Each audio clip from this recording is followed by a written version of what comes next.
The views and opinions expressed on any program are those of the producers and/or the persons appearing on the program and do not necessarily reflect the views and opinions of FRC Media, Bristol Community College, or the City of Fall River.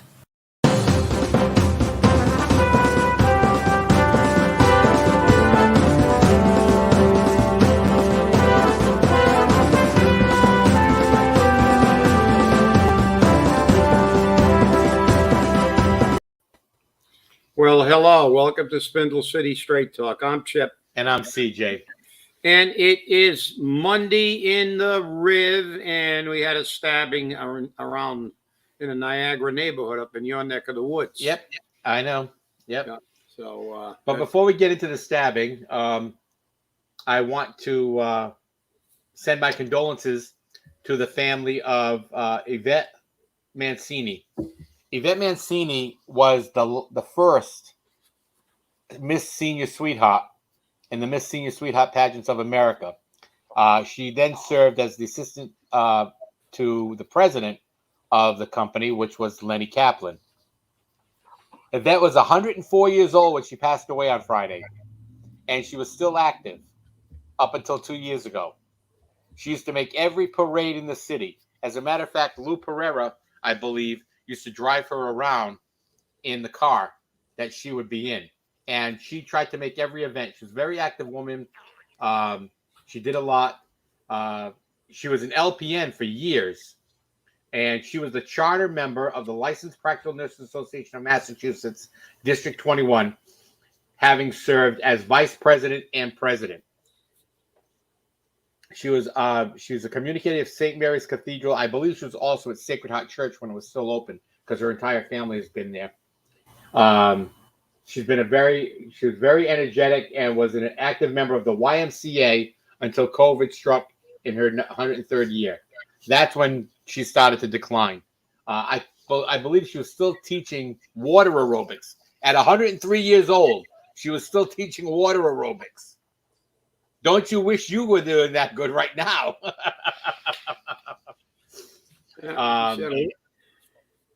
But you know, she was an amazing woman.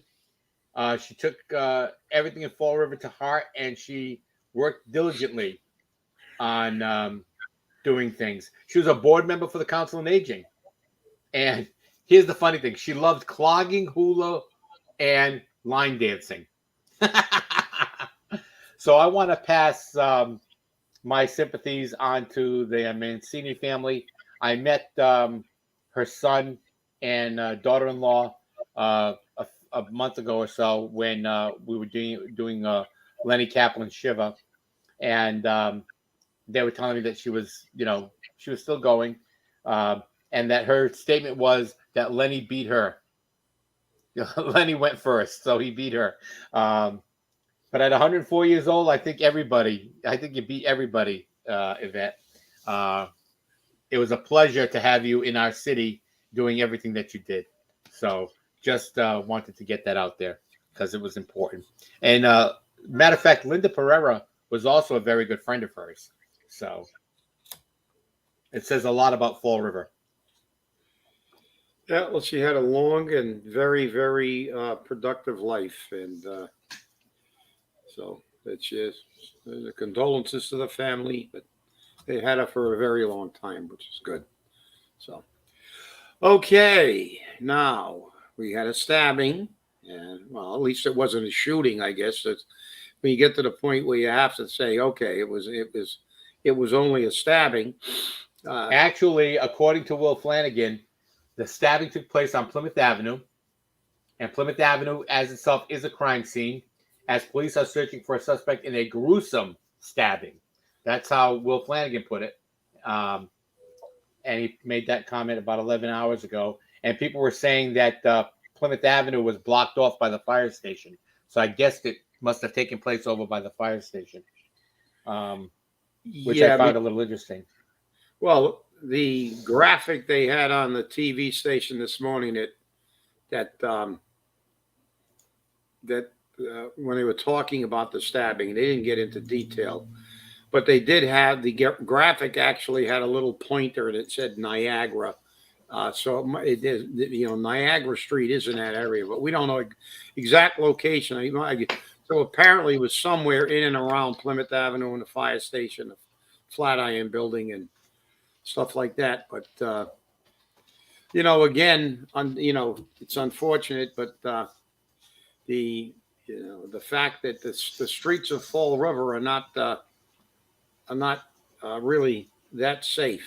And I'm still waiting to hear some kind of plan to do something. I mean, all we hear is, and obviously the police are out there doing their job, but I don't see any real focus from the sixth floor on, number one, assuaging the people by telling them that, look, we're working on some stuff. Even old stuff, we remember we had Shot Spotter. They got rid of Shot Spotter. Now they're going to bring Shot Spotter back. We used to have the neighborhood watch, and even if you implemented something like that for people to report any suspicious activities and stuff, but you don't hear anything. It's just like, hey, it's just another day in the Wild West. Yeah, it's interesting that you mentioned neighborhood watch because I went down Snell Street, going towards Plymouth Avenue the other day, and I passed signs on Snell Street, neighborhood watch in effect. All these signs mentioning the neighborhood watch. So maybe something's happening with that. But, I mentioned this weekend in the weekend flush about the candidates and their position and what the people are sick of hearing. And we know that the people are sick of hearing, okay, I'm full-time leadership. I've heard that from so many people that they're tired of hearing it. They want to know, what is your full-time leadership going to be? They want your plan. But on the other side of the coin, they're sick of hearing, go to my website. They want to hear your plan right from your lips. So you have to be able to vocalize your plan, and you have to have a plan. Otherwise, nothing's going to change. And you'll get a turnout like we got at this past election, and it'll be poor.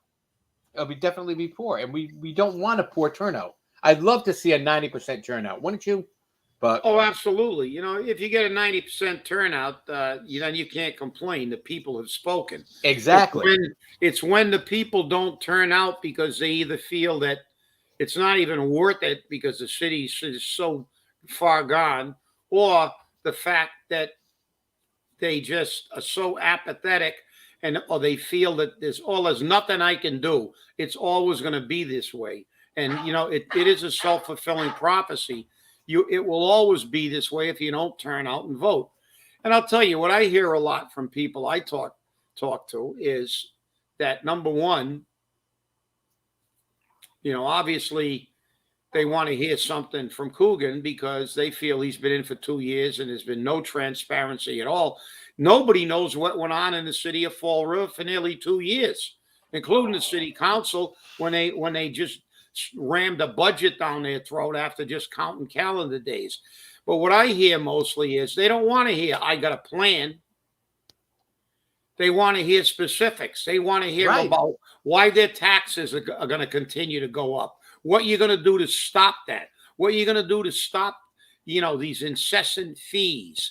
What are you going to do to change the attitude that this government seems to have, that it is your obligation to continue to pay for their waste, to allow this bureaucracy that is the Fall River government to grow and grow and grow with no attempt to rein in spending. Just keep paying. That's what I hear from most people. People get their tax bills. People get this crap. I mean, look, I know that politicians think most people are stupid. They don't pay attention, and they can just give them a chow mein sandwich. And hopefully we've got enough people who are going to come out in the final election. And as you listen, if Paul Coogan wins and 90% of the votes were cast, nobody's got a complaint. That's right. Nobody's got a complaint because the people basically have spoken. I'd like to see 100%, but we know that's that's a virtual impossibility, even though you can today with mail-in ballots and stuff like that. But you want to see you want to see some content to this campaign. This is like a non-campaign. It's like I said, it's just a rehash of he doesn't have a plan, I got a plan. Oh, you want to know about my plan? Go to my website. And then you go to the website, and they're not really, it's not really in depth. It's kind of there are a lot of generalizations. People want to hear specifics, like we just talked about crime. You're going to say, we're working on it. That is not an acceptable answer. What are you doing? What are you doing? And the answer to we'll put more police in that area for a while. No. What are you going to have for programs? In the major cities in the United States, they've got major gang problems, and we do here. But they've all got gang task forces. They've worked on ways, not that they all work. They all work maybe to some degree, but they're constantly working on issues like that. And the public understands that. They have units dedicated. They tell the public, look, they're answerable to the public. And I hate to remind everybody of this. Then again, I don't. Our Constitution in the Commonwealth of Massachusetts says in print, they are at all times answerable to us. So where are the answers? What are you doing? What are you doing? I don't hear anything. In 2 years, I haven't heard anything. And we want to know what the new guy that wants the job is going to do. And we want to know what the guy who in office has done and will do in the future. That's what I hear. Right. And I've heard the same thing. They don't want to hear anymore. Go to the website. They don't want to hear a long, full-time leadership. They want to hear, what are you doing and what have you done? And they want to hear it out of your mouth. They don't want to go looking for it. They don't want a flyer in the mail, which tells them nothing. They want information. People are doing as we tell them. Research your candidates, research what they have to stand for, and then vote your conscience. People are starting to do that. And if they can't get the information, why bother voting? That's one of their things. They only got two choices, and if neither one of them are giving them information, why bother voting for either one? Leave the space blank. And it'd be very interesting to see how many people do. And the thing is that let's see something of content. I don't want to see what's your public safety position. I'm going to put more police on, more firefighters on. That's my public position. Wow, big deal. Let me hear some honor. How many years did they promise to actually establish a fund to replace apparatus on a regular basis? Right. So we don't have crisis. Nothing. Remember, let's go back to Bob Correa when he stepped into office. Like they didn't like his management style, and that's a tragedy to me, because it's got nothing to do with whether you like the guy or not. Was he doing the job? But whether you liked it or not, when Bob Correa stepped into that office, he had a plan, and he executed it. What did he do? Okay, pay cuts, freezes, did an audit, not a forensic audit, but he did something. He had a plan to turn the city's finances around and help the taxpayer. And because he was a little dictatorial, and everybody and people, he only got one term, but the fact is, at least he had a plan.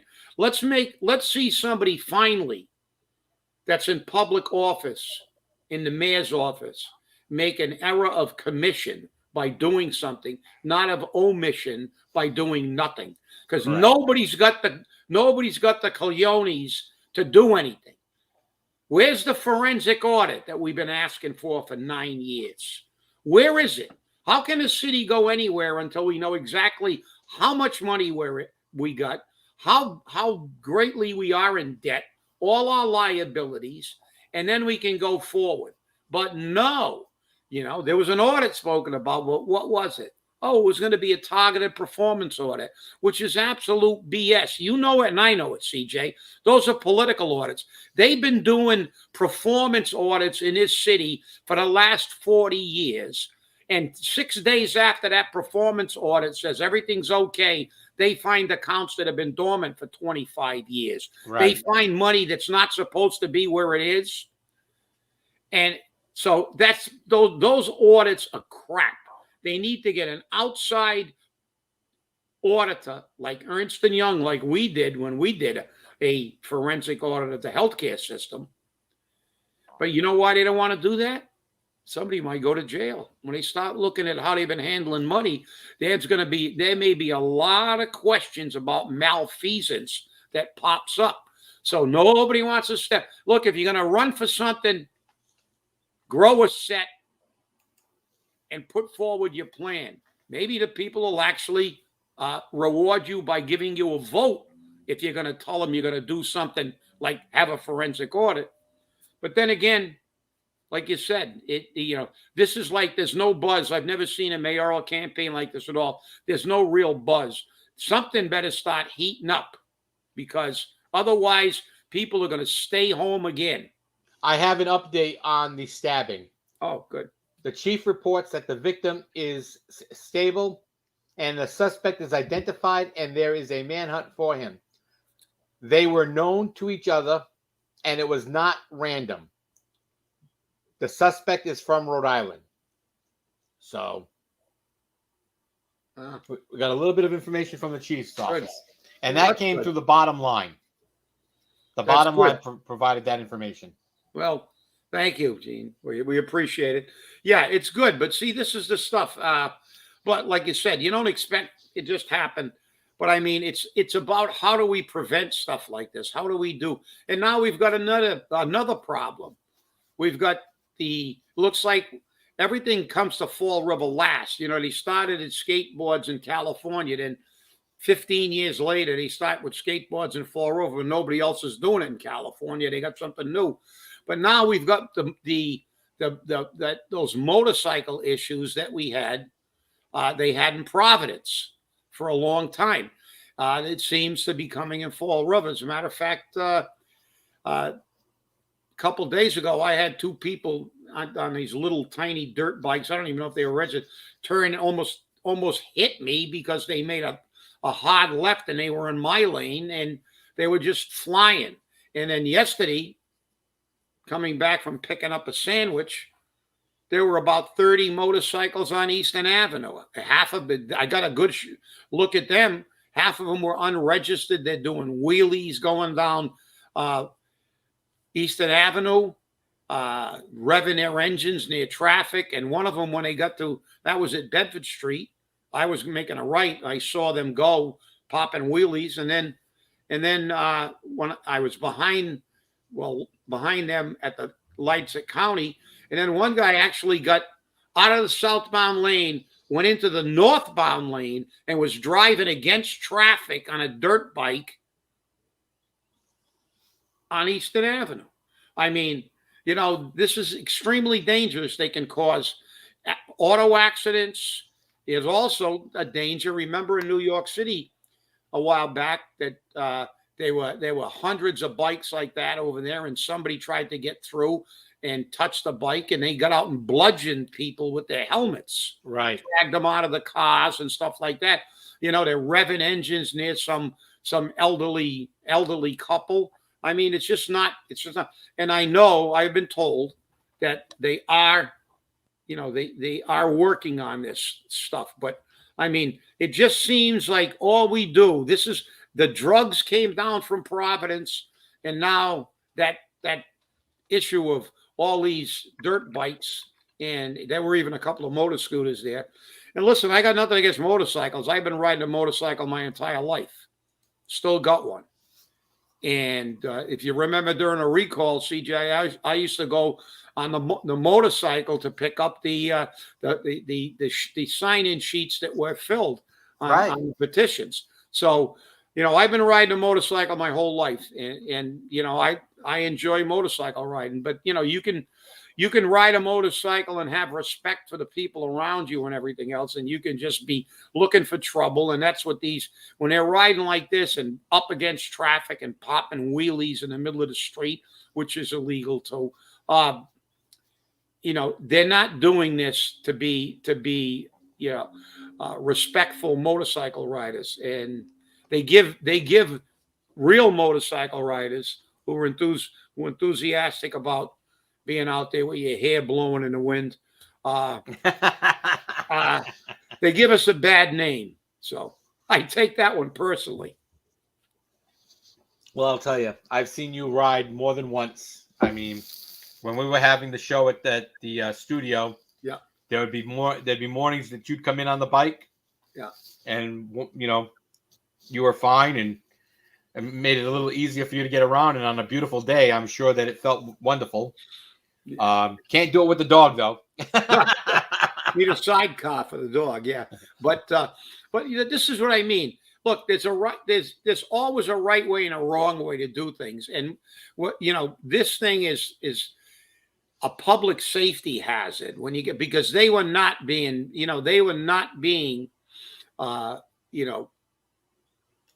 law-abiding motorcyclists. They were snarling traffic and intentionally going down the wrong way could have caused an accident, and also you could end up with altercations due to this stuff, and road rage incidents, and it's just wrong. And when we see it, we saw it in Providence, and now I guess Providence finally, they had it for a while, so we got to give our people time, and I know they're working on it. But in Providence now, they got rid of them now because they just confiscate the bikes and crush them. Right. That's it. I'd love to see them do that in Fall River. But again, it's about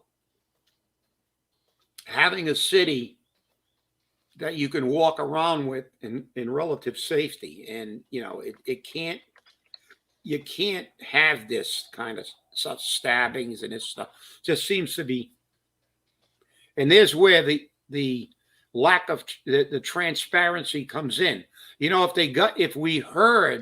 the public was kept apprised, not that they got to run and tell us within 30 seconds of anything that happens, but when you get a problem like crime, murders and stabbings, and this with the motorcycle issue, it would be nice to hear our chief executive officer at least acknowledge it and say that, if they give us a little information or that they're getting together a plan, at least people will be saying, okay, it's being recognized. Because you and I can still remember when Eddie Lambert absolutely categorically refused to admit there was a gang problem in Fall River. Oh, yeah, I remember that. So, and what happened because he didn't acknowledge it? It's gotten worse. Right. And, it's sad that it has gotten worse. But at least now they're acknowledging that we have a gang problem in the city. They're not talking about it a lot, in case you haven't noticed. They really aren't talking about it a lot. But we do have, I guess, a gang unit of some type in the police department, which is a plus. They're at least keeping an eye on the gang members, which is important. You need that information. So. No, you're right. I mean, look, and that's the thing, sometimes they say, you want to be told about everything. No, you can't expect to know the inner workings of how the police are handling the situation, the strategic ways they're doing it. But at least, as you said, if they say, okay, we've got a gang unit, and that's what they do. I mean, that's what they do even on a federal level.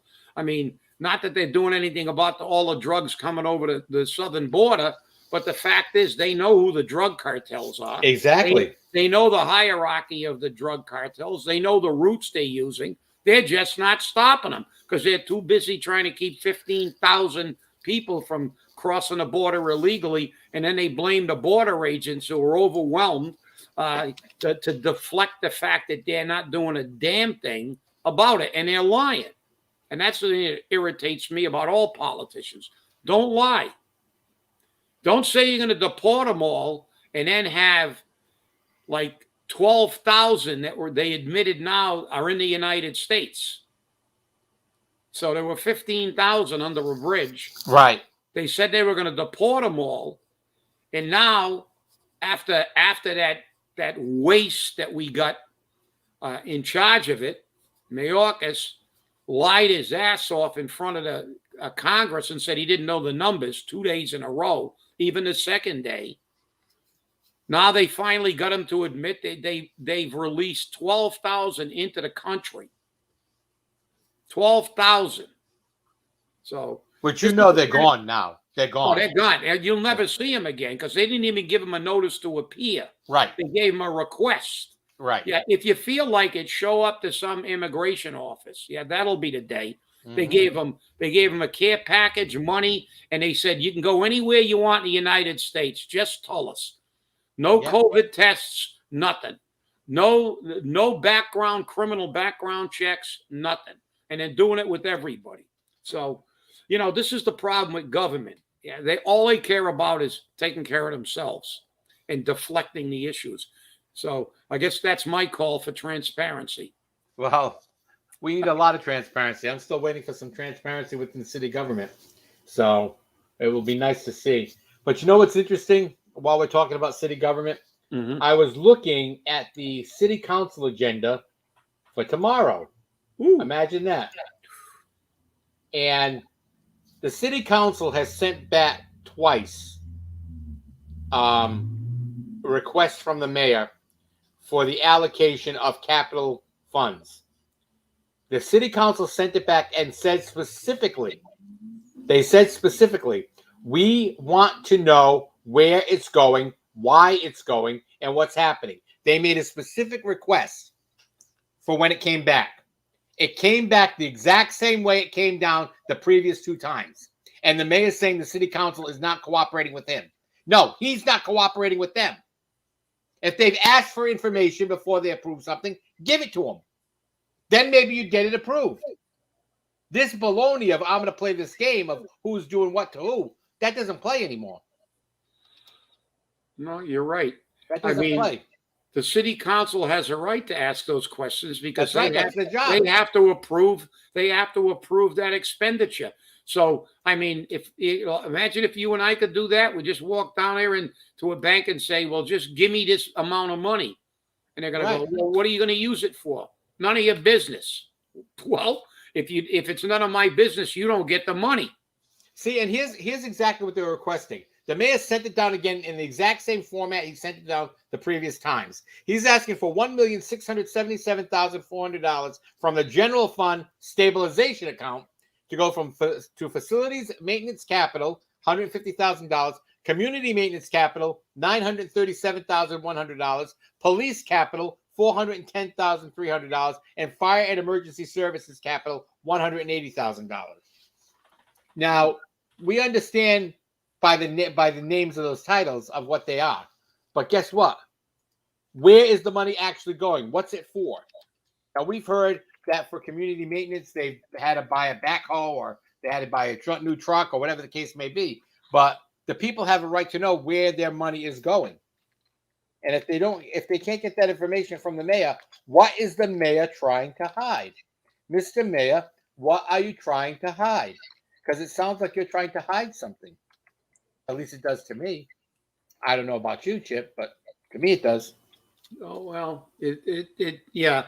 Like I said, backhoe, we heard the controversy about the backhoe. It was paid for, it was bought. No, it wasn't paid for. This is the problem when you're not specific. You're either specific or, and especially with government, it always looks like they're trying to bury something. Exactly. And this is why the mayor doesn't get anything from the city council, because he's not transparent and he's not clear on what the money is for. Be clear on what the money is for. They'll have no questions, and then they'll probably approve the money for you. But when you're not clear and you don't tell them what it's for, you're out of luck.